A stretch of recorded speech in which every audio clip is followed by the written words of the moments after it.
What's up, everyone? It's the 6th of June, 2020. I'm your host, Justin, and as always, I'm joined by Perry. Hey, Justin. I was curious, was your dad a boxer? No, he was not. That's weird because damn, you're a knockout. Nice. I've never heard that. I'm surprised. Yeah. I'm surprised I don't get it more often. I am too. We actually attempted to record an episode in between this, and unfortunately, our file got corrupted. So I'm sorry, everybody. You guys missed out on that. We'll try again here in the near future to get back to our 2 episodes a week. Yeah. We plan on doing two episodes a week going forward. There should have been 2 episodes this week, but our apologies. We really tried. We're still trying actually to get these files uncorrupted, but it's not looking very positive. Got a couple still shots out of it. It was awesome too. We did a mock draft with a bunch of people out in the league, in the community. One of them is in the league, the National Football League. He works for the NFL Network. So it was pretty cool. Yeah. We'll probably be doing a lot of mock drafts and bringing people in and stuff. So if you're interested, please pay attention to Twitter. If you're not following us on Twitter, follow us on Twitter. Justin will usually send something out if we're looking for people to fill in. And yeah, you could do a mock draft with us at some point. So yeah, but this episode we're gonna start a multi-series here, multi-episode series, and we're gonna cover each one of the divisions. So one at a time. We're gonna go through the AFC West here today. Each team and their fantasy relevance.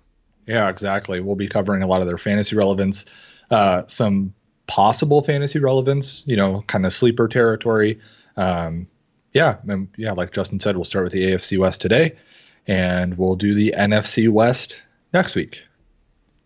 All right. Well, you want to get us into some news, Perry? Yeah. So I don't really have a whole lot of news to talk about. Justin and I were just talking before the show, and we felt with our platform that we have here, no matter how small it is, right? We do have people to listen to us. We thought we'd be doing a disservice if we didn't talk about what's going on in the world right now. So I just wanted to say on behalf of Clock Management, both Justin and I and anybody else that likes to come on our show, we fully support the Black Lives Matter protests that are going on right now. I think that any peaceful protest is a good protest, especially when we're talking about saving lives.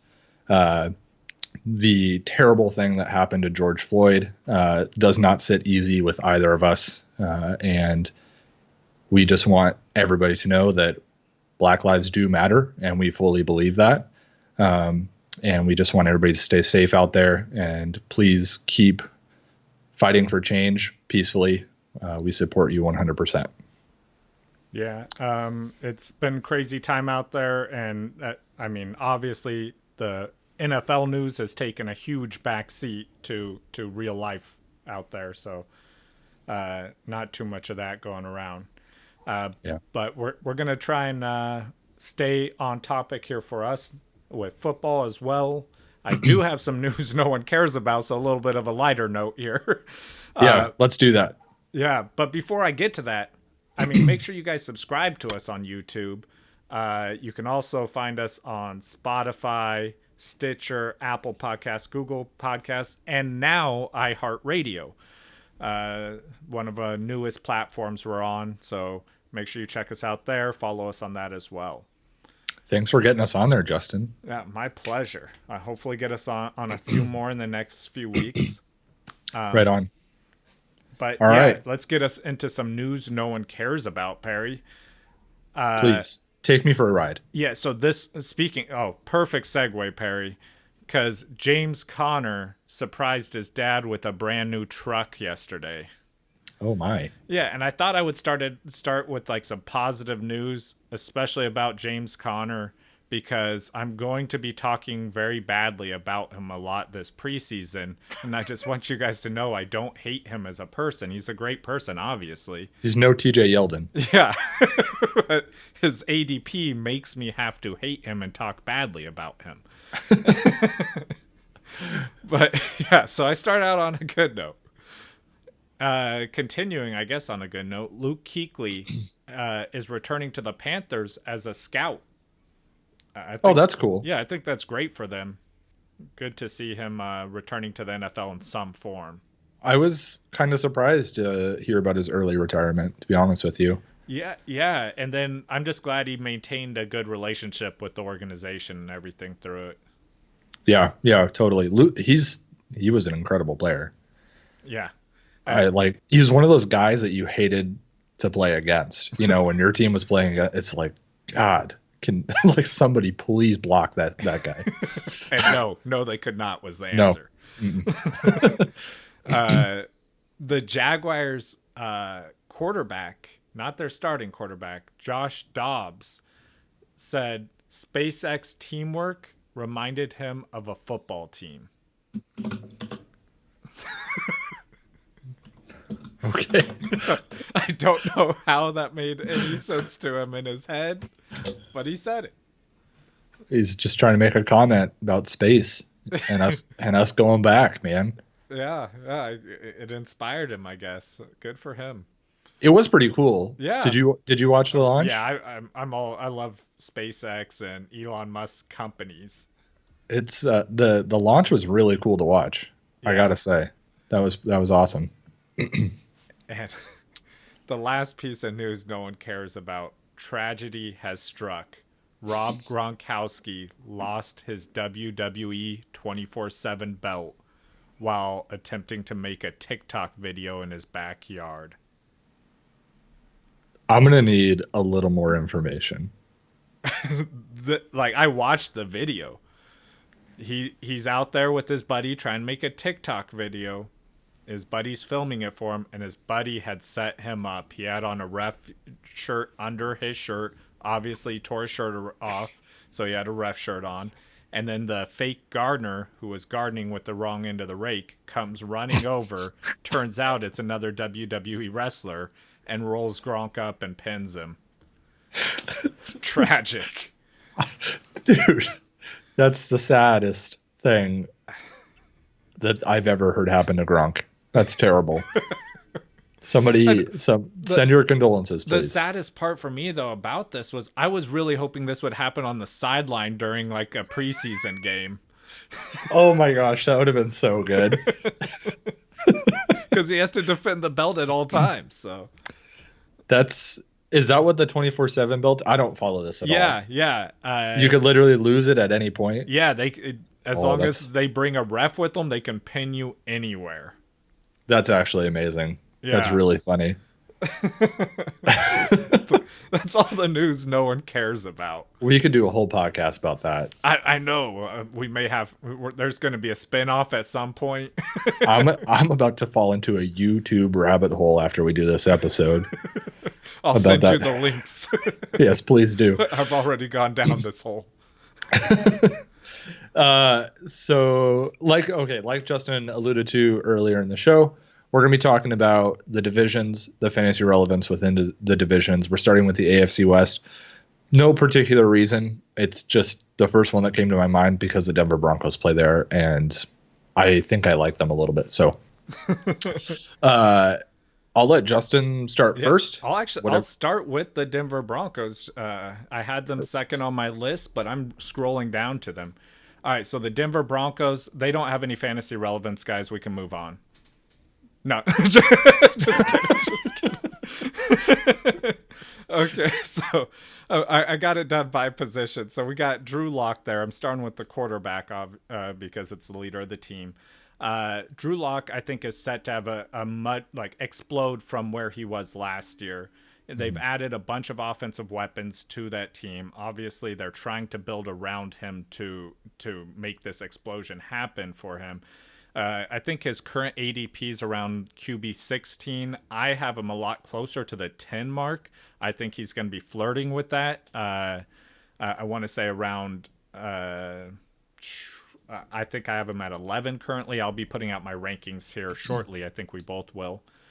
I'm But showing him much lower than that. oh, is he? It may have I'm just sure I'm been. showing him at like 23, Oh, wow, wow, unless I'm interesting. looking at something different I may here. have been looking at an old ranking too. Okay. I mean, nonetheless, I think even Either way, 16 is probably a little too low for him. yeah, 20 something, 16, both too low in my opinion with the weapons they've added. Now, I think part of this is their team ran the ball 11% less than the average in the NFL, or passed the ball, sorry, 11% less than the average in the NFL last year. So I think that does hurt him some, but I think Drew Lock is he's more athletic than Danny Dimes, and with their head coach coming there, Shermer, I think you'll see more rushing coming out of Lock than you did out of Danny Dimes. I think you could see him rushing for upwards of 300 yards in the season, and probably somewhere around 4 touchdowns. Wow. Which I mean, that's a great floor with a quarterback. Yeah. Also, lost my spot on here. Here we go. Okay, but I think that rushing attack too will. I think they will rush the ball more than they pass the ball. But I believe that that's going to help with the quarterback play because you're going to have stacked boxes to stop the run, which is going to give him better targets for those receivers. He'll be more accurate this year than he was last year. Also, another year in the NFL helps with that. So I think as far as the quarterback go, you could see him flirting with that top 10 quarterback play. Let me ask you just a few like comparisons here on who you would take. Drew Lock or Jared Goff? Drew Lock. Drew Lock or Kirk Cousins? Drew Lock. Drew Lock or Baker Mayfield? That one's a little bit harder, but I think I'm going Baker. Okay. Drew Lock or last one here. Drew Lock or Matthew Stafford? Stafford. Stafford. Okay. So yeah, I mean that puts him like 11 to 14 range. I mean Yeah. somewhere in there. And I think that honestly the ceiling is higher than 11 to 14 for Drew Lock.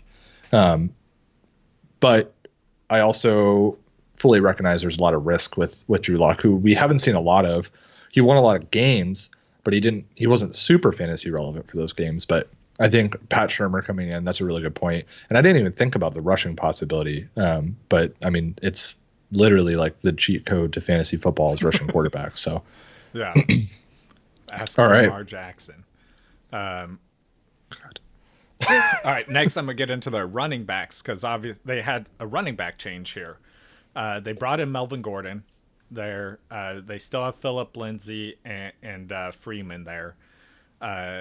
So with Melvin Gordon, well, I'm gonna start with Philip Lindsay here. So after the bye week, the split between Lindsay and Freeman went down quite like it drastically went towards Philip Lindsay after this.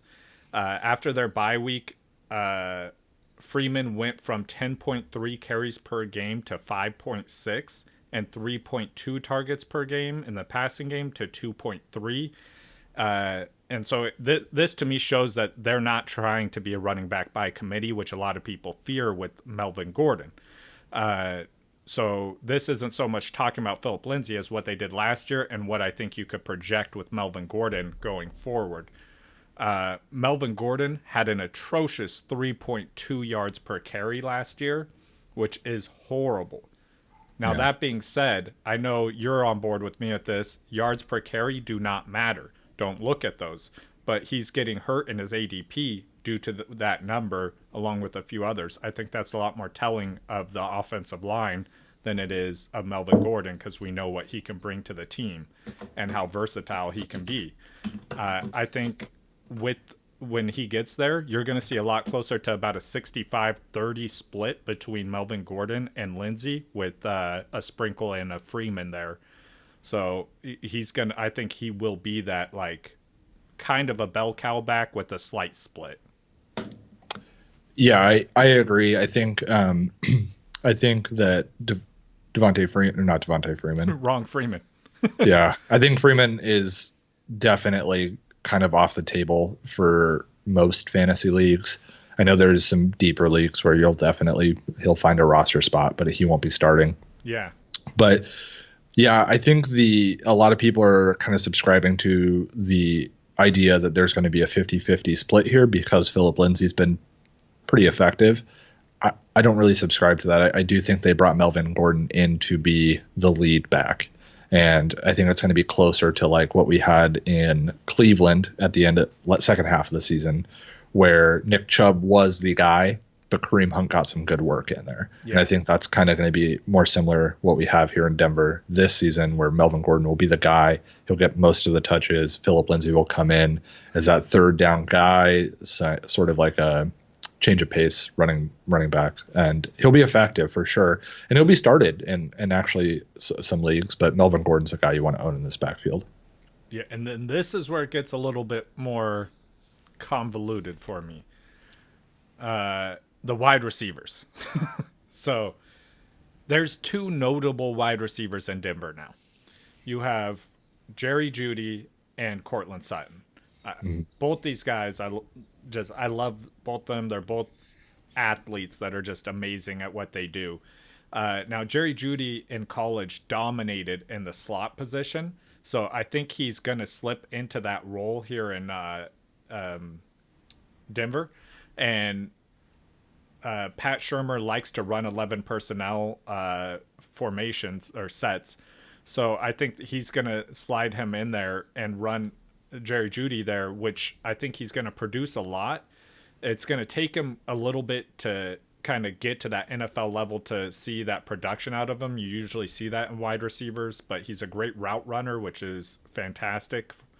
But I do think this hurts Noah Fant a little bit with him running that slot. And from how much we love Noah Fant previously, I'll talk a little bit more about him here in a second. But I think Judy probably won't be super. He's not going to help fantasy as much as he is the actual team of Denver. I think he's going to be crucial in their team success. But fantasy wise, I think he's probably going to be like a wide receiver 4, maybe a low end 3. I think Sutton is going to still be a wide receiver 2 due to that them running the ball so much and stuff. I don't think he's quite going to be there, and I think they're going to spread the ball out a little bit. So you'll see multiple other players getting the ball, but those are the two that are going to absorb the majority of the catches. Yeah, I mostly agree. I do think that Jerry Judy will find some fantasy relevance, actually like significant fantasy relevance by the end of the season. Yeah, I don't think you should draft him expecting him to be like a wide receiver 2 or like a top 20 right away. But I think, if we look at say like the last 6 games of the season, there's a chance that he's like top 20 wide receiver for those last 6 games. it's going to be What hard to hold on to though to get there. Well, I think it just depends on the size of your league, right? Like Yeah, for sure. the mock draft that we just did was 12 teams, and he went fairly early there. I think it was like round 7 or 8. And then, but my other problem is what I'm about to talk about is Noah Fant. I think these guys are hurting each other because I think Jerry Judy's going to get a lot of yardage, but I think Noah Fant's going to get more end zone targets or red zone targets and steal some of those touchdowns that would normally go to Judy in that slot position. And that's what kind of scares me off from him a little bit on both of them. I love Noah Fant's ability. I know we both were really high on him at the beginning of the offseason. But with them bringing Judy in there, I think it hurt him quite a bit. I have him outside of my top 12 tight ends now, which I had him pretty high previous to this. And it's that yardage thing I'm worried about. I think that he's going to be like week to week. I think he could be a top 5 tight end, but it's going to be extremely touchdown dependent, which I don't like to depend on that. Yeah, that I kind of agree. I am still kind of targeting Noah Fant in a lot of drafts though, just based on where I'm getting him. And Dynasty, I still love him. Yeah. I kind of put him in that like TJ Hawkinson, right? Like I Yeah, I don't have them. I like both of them, but I like Fant more than Hawkinson. so do I. I like Fant more than Hawkinson, but you're getting them around the same place in the draft, and Yeah. it's like you're waiting on tight end if you're getting either of those guys at this point, and that's why I'm like, well, I'm gonna go with Fant. It's an up and coming offense. The offense is moving in the right direction, and I mean, who's to say that he all three of them can't be somewhat effective, right? Yeah. And if I get like consistent points out of my tight end, I'm pretty happy, right? So I don't know. I'm targeting Fant in a lot of drafts just because I'm not going tight end early very often. Yeah, I haven't been. I've done a few drafts where I've gone tight end early, and I haven't liked how my team has gone after that. So, I Yeah, it has to probably work would out be. really well. You got to have the right running backs fall to you if you take somebody like Travis Kelsey or George Kittle early. And But I have been. I notice I have been in a lot of drafts going tight end around like rounds 9 or 10, and I feel like I could still get good value there without yeah, sacrificing much on my team. sure, sure. All right. Are we moving on to the Chiefs? Yes.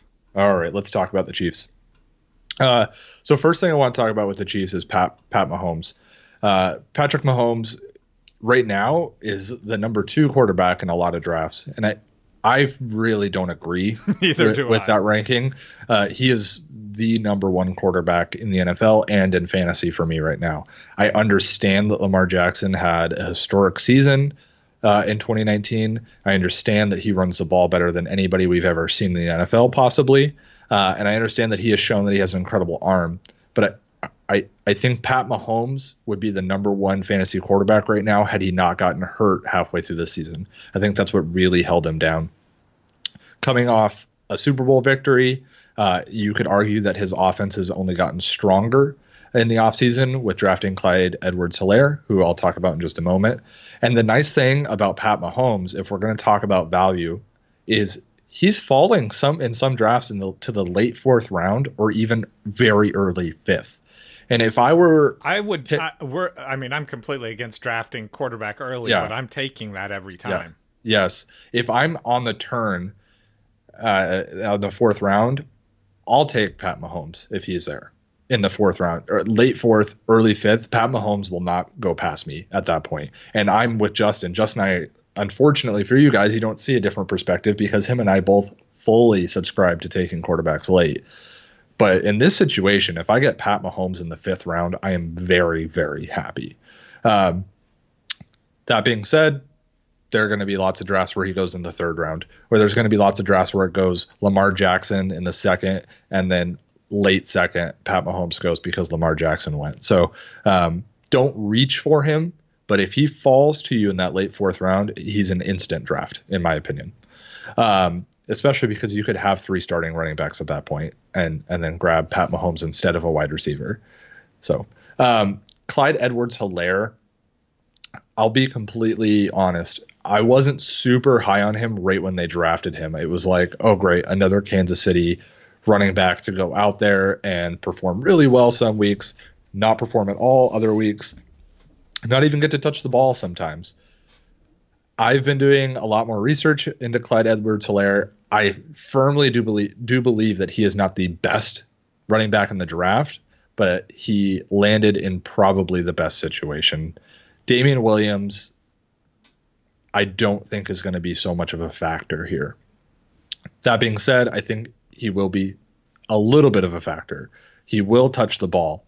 Do not believe that Damian Williams will just completely disappear. And same goes for Darwin Thompson. Darwin Thompson will also get some touches. I don't think we're looking at a bell cow back here. We're not looking at a Le'Veon Bell situation. That's not going to happen in Kansas City. I know Andy Reid has come out and said things like, CEH is better than, what was it, Brian Westbrook? Yeah. First of all, I've said this before. I don't think it's fair to put these kind of comparisons on these young kids, but he did. And just don't listen to that crap. All right. He's very good. He's very talented. He was taken in the first round, the only running back taken in the first round. He will get lots of work. but do not draft him as your number one running back. I think there's too much risk there. This time next year, I could be sitting here saying, man, Clyde Edwards-Helaire totally killed it. He was a top 5 back last year. But we have to play the odds here, and I think it is not smart to just expect that that's going to happen just because he was taken in the first round. Any other running back could have been taken in the first round, and this conversation could be completely different. It's just don't subscribe to the fact that he is the end-all, be-all talent at rookie running back this season. He's very good. You can definitely draft him, but I would want him as my second running back, not my first running back. Unless you go like wide receiver, you could consider it. I don't know if he'll be available, but that might be okay. But I think that's a riskier way of drafting. For the wide receivers in Kansas City, the top is Tyreek Hill. Tyreek Hill is being drafted very, very high right now. Just looking at the consensus rankings at the moment, he is considered number 2. I don't agree with that. I think that I'm like our resident Tyreek Hill like truther since like he came into the NFL, and yeah. That's too high. It is too high. Tyreek Hill will totally just win you a week out of nowhere because he'll have 3 touchdowns and 175 yards on 6 catches.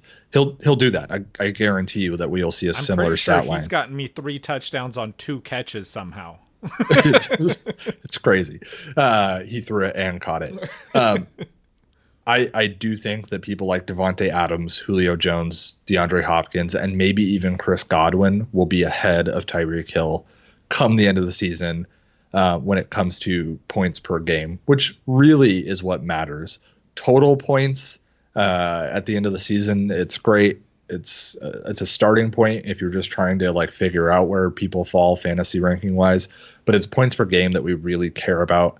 He's going to lose you probably just as many weeks as he's going to win you, just because of the boom bust. I'm trying not to say boom bust because I feel like everybody says boom bust and it's overused and it's just a cliche, but it's true. He is. I think he's a little better than your average boom bust wide receiver, which is why I'm happy to have him as my number 1 wide receiver.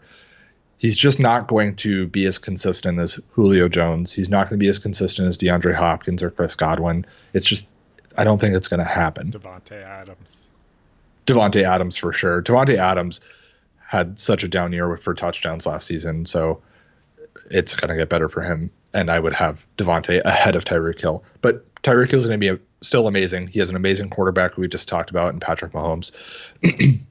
As for the other wide receivers in Kansas City, this is where it starts to get a little bit hairier for me.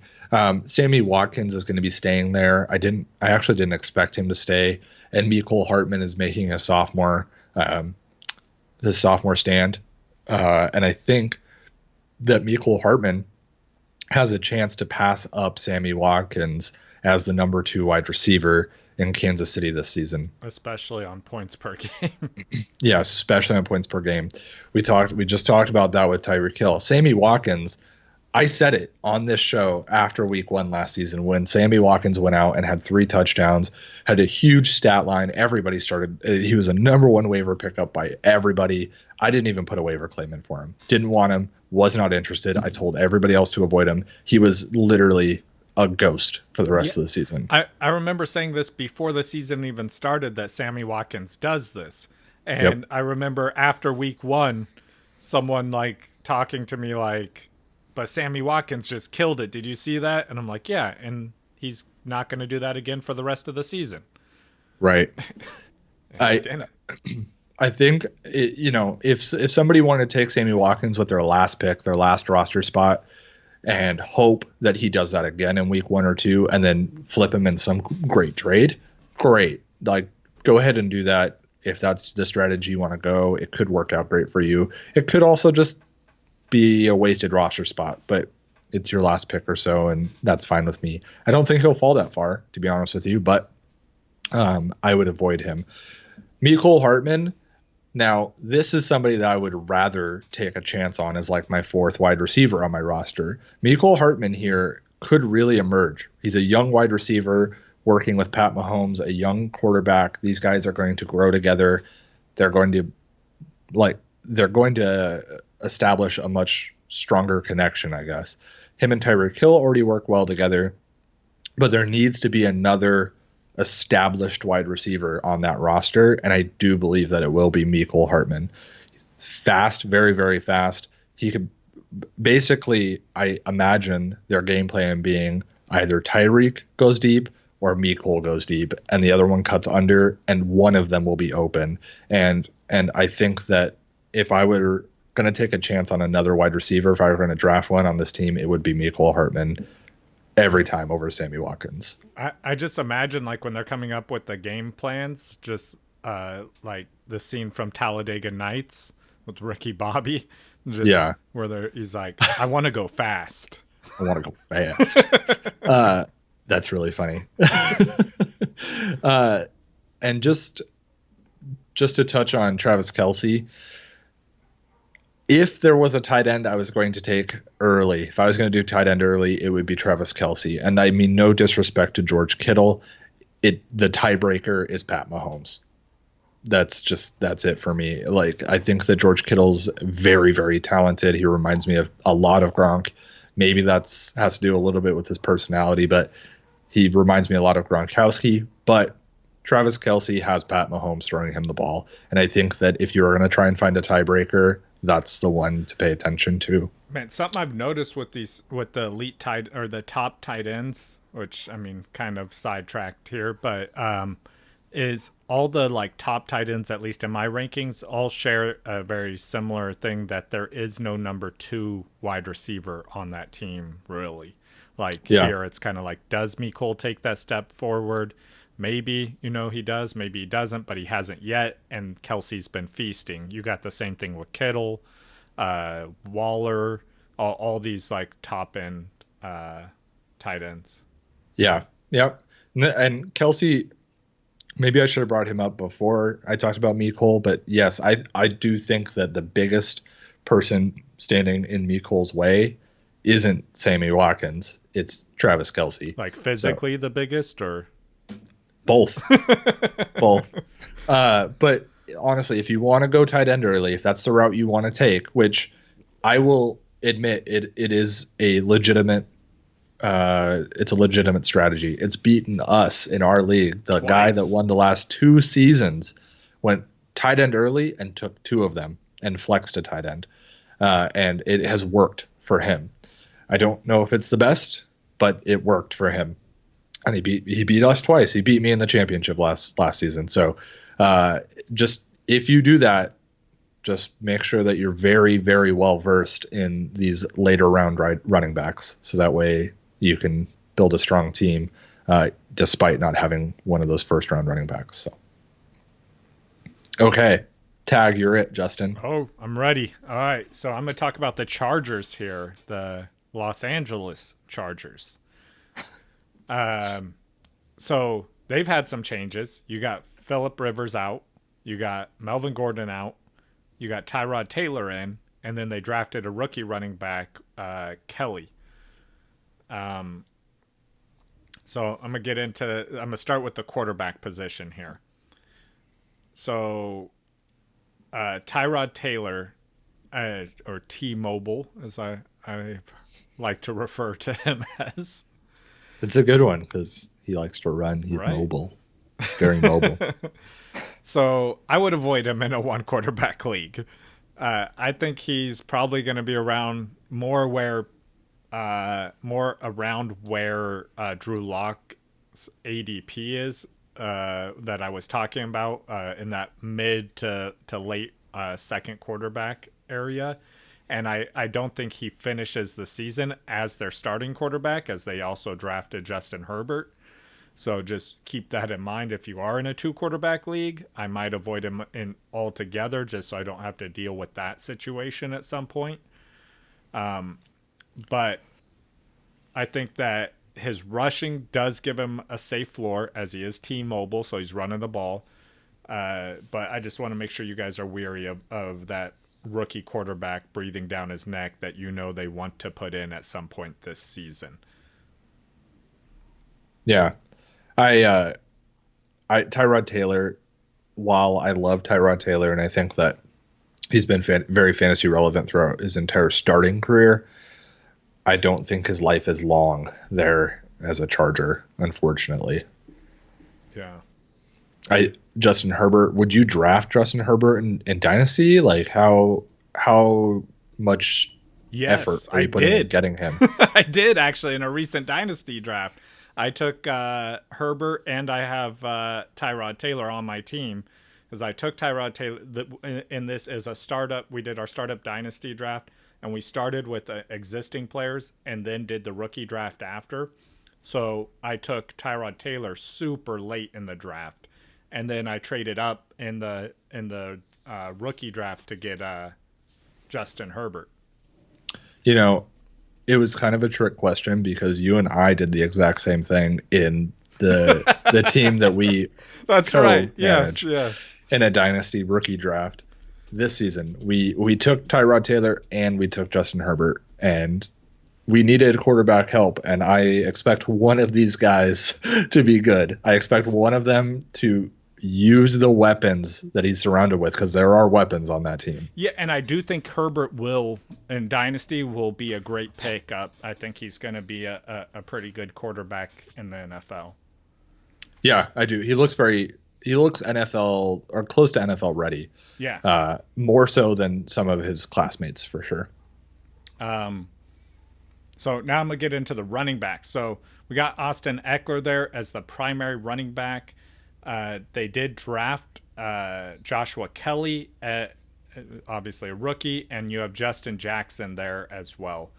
Austin Eckler is going to be the guy there. He's the main dude. We saw it last year while Melvin Gordon held out.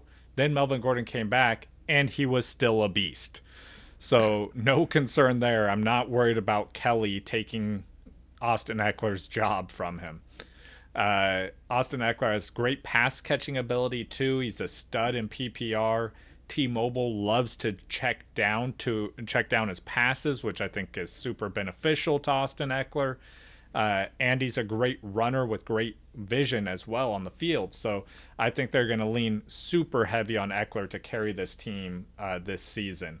So that's definitely a target for me for this draft. Yeah, I like Austin Eckler a lot, and he's moving down boards right now. He's Yeah, slowly creeping down outside of the top 10 running backs currently at number 13. which means he And can be your second round pick or maybe even third round pick depending on how your yeah, league drafts. yeah, there is a world where you could have Austin Eckler as your third running back. And that's incredible, right? We talked about the cheat code with quarterbacks being able to rush the ball. The cheat code with running backs is being able to catch the ball. And Austin Eckler can definitely catch the As ball. long as you're in some sort of PPR league or half point PPR, which you should be. If your Yeah. league's not, make sure you talk to that commissioner or just Yeah. tell him to talk to us. Send Him or me an her. email. Page me. I'll come find you. I'll Send me a fix it. page. Page me. I got my beeper on me at all times. Of course. It's 2020, man. Come on. Got to be reachable. Gotta be reachable.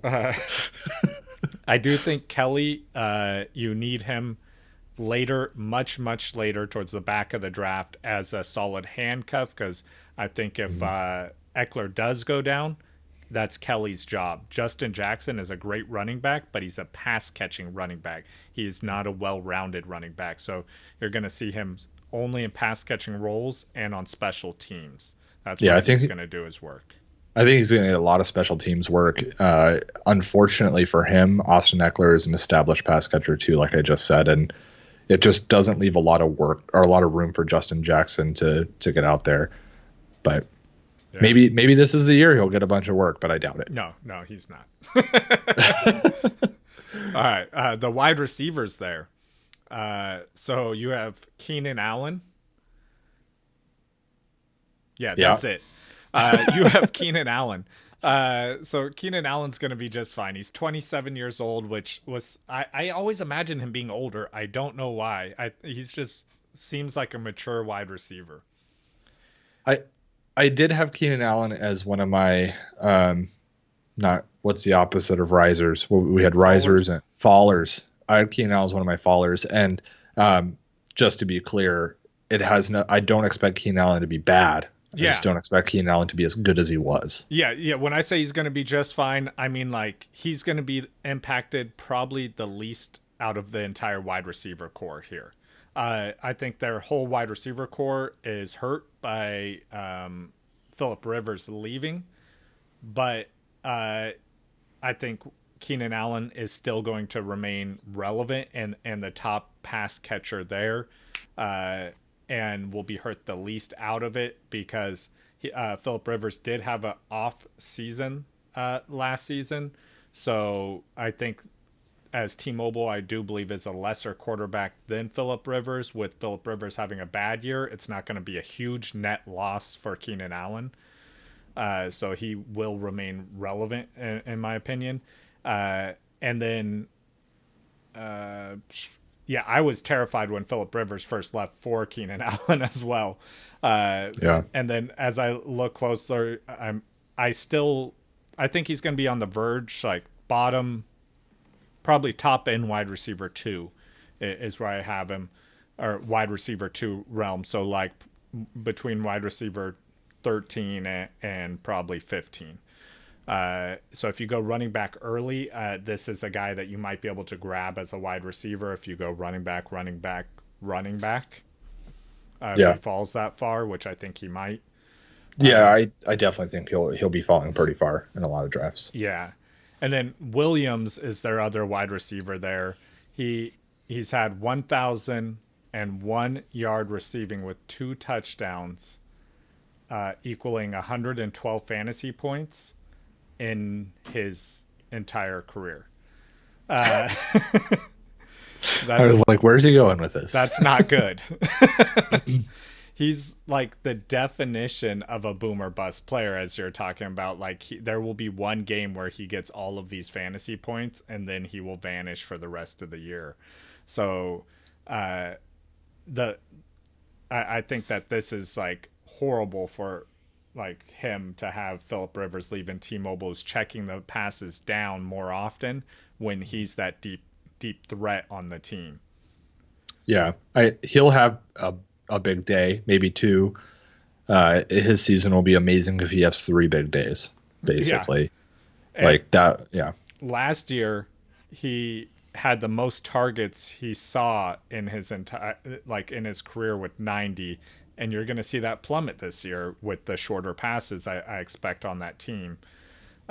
He averaged 3.3 receptions per game and 66 yards per game. That's not doing much for your team. So yeah, I'm avoiding him because I don't want the headache of guessing which week to start this guy. yeah. I'm on board. I'm tracking. Yeah. And then the last pass catcher on the team is Hunter Henry. So Hunter Henry eclipsed 95 fantasy points in 2019 on 652 yards receiving, 5 touchdowns. He received 76 of 98 targets that went to the tight end position on that team, which is 78%. And he played 12 games, which means he missed 4 of the games. And he got 78% of the targets on that team for the tight end position. So he's going to be solid. He's going to be on Yeah, that field catching the as, ball. as And long as he's on the field. yeah, yeah, as long as he's on the field, you can depend on him to be consistent on your team. And as I talked about, I keep going back to this. T-Mobile likes to check down passes. This is a perfect opportunity for him to get some extra targets. So I think you're going to see him on the verge, if he stays healthy, on the verge of a top 5 tight end range this year. And that's great because he's being ranked way below that. So I think you could get him for a steal. Right on. Okay. So last and maybe least, I don't know, the Las Vegas Raiders. The Las Vegas Raiders are moving to a new town. The second year of, what's their head coach's name? Oh, the grinders. Yeah. John Gruden. John Gruden, second year as a head coach for the Las Vegas Raiders. First guy I want to talk about here is a quarterback in Derek Carr. Now, it's really fun to make fun of Derek Carr, and I think that's mostly because John Gruden's there. Derek Carr had arguably his best NFL season in 2019, if you believe that or not. He played all 16 games. He had the I do highest. believe it because, as I told you, I actually forgot who was talking about who and did a bunch of research on the Raiders. Yeah, yeah. Well, I'm not talking to you, Justin. I'm talking to the management team. Yeah. Highest quarterback rating of his career at 100.8, 361 completions on 513 attempts, which gave him his best completion percentage of 70.4%. He had 4,054 yards, so he broke 4,000 yards passing for the second time in his career. Second year in a row. Second year in a row, that's right. His yards per attempt also increased to 7.9. Previous highest was the year before at 7.3. I think that yards per attempt will increase again this season with Henry Ruggs joining the team, who we'll talk about in a moment.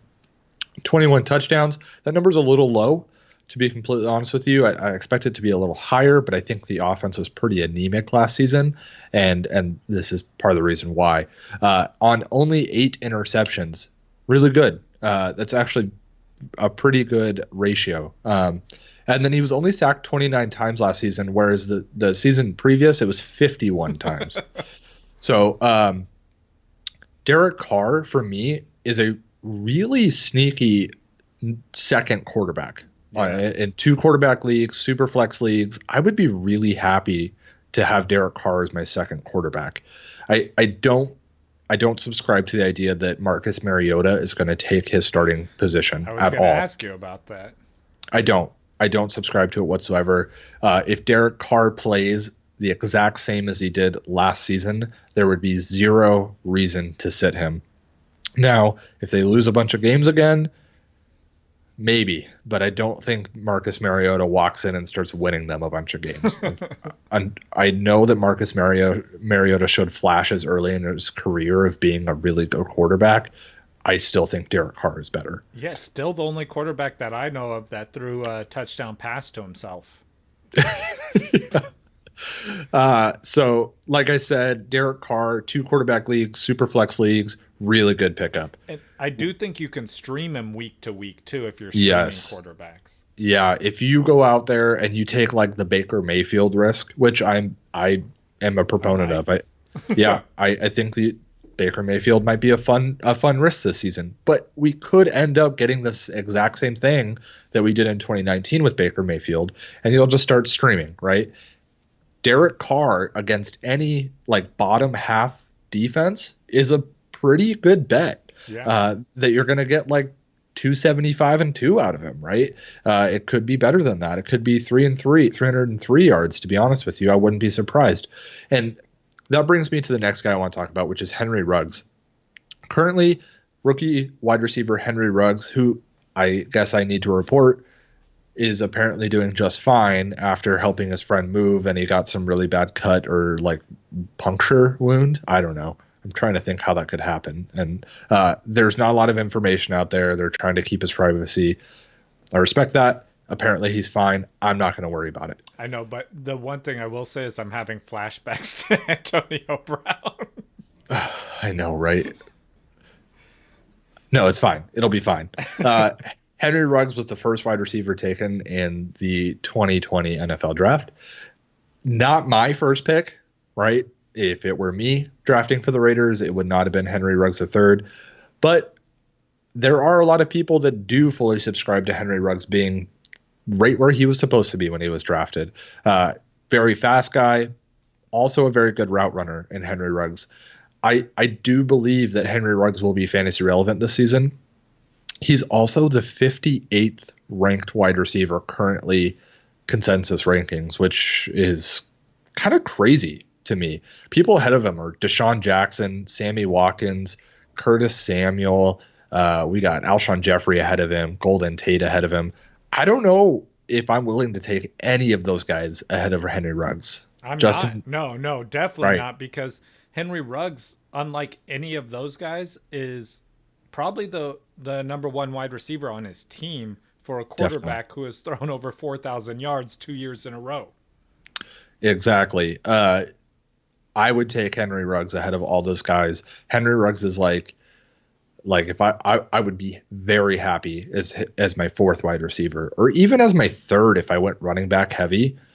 My third wide receiver is Henry Ruggs. That could work out really, really well. We could see a Tyreek Hill situation here. Justin predicted that blow up, and honestly, everything's kind of moving in that same direction. There's a legitimate running back on the team. There's a quarterback that knows what he's doing.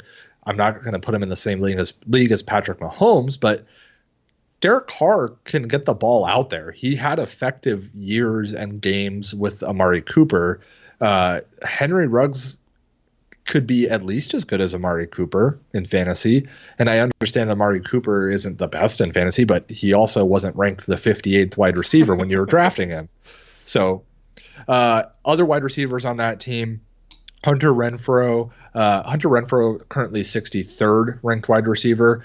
I would actually probably take Hunter Renfrow over some of the guys that I mentioned before, but I definitely want Ruggs before I want Renfrow. I agree completely And then with that. and Tyrell Williams currently ranked 68th.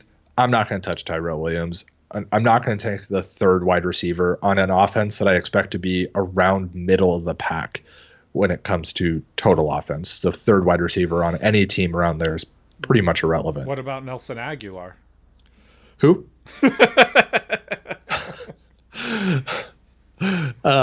Sorry, that was really mean. All right, so we're going to go to running backs now, and there's really only one guy I want to talk about here, and that's Josh Jacobs. Justin's a huge fan of Josh Jacobs. I'm becoming a huge fan of Josh Jacobs. Stop it, Perry. Stop it. I was a little worried about his ability to stay healthy, getting all that work. He didn't necessarily stay healthy, but he did stay on the field. Yeah. And He's the Julio Jones of running backs. I think it's more I think a lot of times with Julio Jones, Julio is afraid that he got hurt, and then it turns out he didn't. Whereas Josh Jacobs is like, no, I'm hurt, but don't worry about it. Don't worry about it. Like, this kid is tough, and he's a really good running back. He has slowly crept up into the top 10, which is very disappointing for me because I want him to stay closer to that like 13, 14 spot. But unfortunately, he's ranked 9th right now. Right behind Nick. Still lower than where I have him in my rankings. Yeah, I think that I would have Josh Jacobs ahead of Nick Chubb, possibly ahead of Joe Mixon. Him and Joe Mixon are pretty close to me. If I had to pick one, though, I would take Josh Jacobs over Joe Mixon. Yeah, so I would say Josh Jacobs is higher in my rankings. If it came to me in the draft on the back end of the first round, I'm taking Joe Mixon with the hope that Josh Jacobs falls to me because I know Joe Mixon's ranked higher in most leagues or most ADPs. That was my next point. Is Josh Jacobs right now is at a very unique spot where if you're on the turn, you could be sitting with Josh Jacobs, Aaron Jones as your two starting running backs. And normally when you're drafting at that spot, you start thinking of like, well, maybe I should go wide receiver, or I'm not going to end up with one of these top running backs. Josh Jacobs, Aaron Jones, Kenyon Drake, 3 guys that you could literally have at the turn right there could end up as a top 4 running back this season. All 3 of them could end up there. That's legitimately a possibility with these guys. And that's why I really like Josh Jacobs in this draft, because he could be your number 2 running back. There is a world where that happens, especially in these PPR leagues where wide receivers start to move up in the draft, and these kind of like running backs that people aren't sure on or 100% on start to fall down just a little bit. Josh Jacobs, I'm very sure on Josh Jacobs, and I understand that he doesn't catch the ball a ton. I'm fine with how much he catches the ball here on this. Go ahead. So Josh Jacobs, like last year, that was his biggest knock against him, as he doesn't catch the ball, which obviously continues into the offseason, and that's why he's ranked where he is, which is true. He did not. He also finished 7th in rushing yards amongst running backs last year and 14th overall. So if you expect him to move up in that ranking at all on pass catching, from that rock bottom floor he was at. If Yeah. you expect any improvement, then he's being ranked too low. Yeah. That is totally correct. So if you are sitting at the turn, or you're sitting like the 11th spot in a 12-team draft, please, please grab him. Grab him with either your first or second pick, and I guarantee you that you're going to be very happy, assuming he stays healthy And and Miles on the Sanders field. rising up. Now, people are grabbing Miles Sanders before Josh Jacobs in some drafts. This is crazy to me. Yeah, Josh Jacobs was the best rookie running back last year. Don't be yeah, confused. Nothing has changed. He's still the best sophomore running back. yeah. I think that that's definitely a safe assumption. Now, you could end up with Josh Jacobs and Miles Sanders Yeah, if you I'm wanted to okay go with that route. that. But I firmly believe that Josh Jacobs will be a very solid pickup for a lot of late drafting teams, or late. You get a later pick. Yeah. Yeah. Last guy to talk about here is from the tight end situation, and that's Darren Waller. I've gone back and forth on Darren Waller. I'm having a lot of trouble I have committing too. committing to Darren Waller. Where are And you at most right of now? Currently. I'm kind of up on Darren Waller. Me too. I'm back in. I'm back in. Yeah, I'm back in on Darren Waller. I picked up Darren Waller in the recent mock draft we did, and I ended up really liking my team just because where I got him. And this is the reason why. After Travis Kelce, George Kittle, Mark Andrews, Zach Ertz, that's where the big question marks start to come in. The guarantees start to go out the window at that point. The next guys on the list are Darren Waller, Evan Ingram, Hunter Henry, Jared Cook, Tyler Higbee. There are no guarantees in that list whatsoever. For me, it goes after that. It goes Hunter Henry and then Waller. Sure, I'm just reading the consensus rankings. Yeah. I'm saying if I had to organize those guys, that's how I would do it. I would go Darren Waller. Yes, I would go Waller because he's the safer pick. He was peppered with targets at a certain point in the season last season. Now, is that because Amari Cooper left? Maybe. That's maybe part of it. But I firmly believe that Darren Waller has kind of cemented himself as a legit threat on that team and a legit target that they're going to be trying to get the ball in his hands. He's athletic. Things happen when he gets the ball. Good things happen when he gets the ball.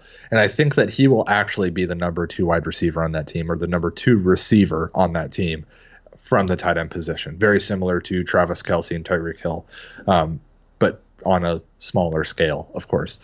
So Darren Waller. I also say I also have Ertz below both of those guys. Yeah, Ertz is a tough one, man. There's 2 legitimate tight ends on that team. Yeah. And they brought in another wide receiver now. Yeah. Dallas Goedert being as low as he is, while Zach Ertz being as high as he is right now in consensus rankings is kind of weird to me, but we'll talk about that when we get to their division. Darren Waller, you can draft him at a really, really good spot where he falls in this weird – it happened to me, so I'm speaking from experience, where I didn't want any of the wide receivers that were available. The running backs that were available were all just kind of handcuffs or – third down guys. I wasn't really comfortable, and I didn't want to reach up for my quarterback yet. Darren Waller was just sitting there like, oh, this is perfect. So just pay attention to stuff like that. I know we say you don't need to draft a tight end early, but don't force yourself into a player that you're not really that into because you're like, well, the rule said, Perry said don't draft tight end. It's like, no, draft the tight end when it fits your team correctly. Yeah, when there are guys when one falls to a value. Right. When there are guys surrounding that tight end you like that they're just not doing it for you, draft that tight end. Yep. And a lot of times that's going to be Darren Waller. Yeah, and I'm just going to throw on top of that, he finished with this season with the second most yardage of any tight end. So that's just something to keep in mind. He is an athletic beast out there on that field. He could finish as the 3rd tight end. Yeah. I don't think he'll pass Travis Kelce and George Kittle. I have that exact thing written in front of me. But he could finish the season ahead of Mark Andrews and Zach Ertz. Yeah. No doubt in my mind. Yeah. Okay. Well, I think that covers the entire AFC West. thinking Yeah. next week we could do the NFC West, Perry, and just move Oh yeah. by It's already region. it's already on my board, man. All right, awesome. So we'll catch you guys next week with the NFC West. Thanks for tuning in, and we'll see you guys next time. Bye.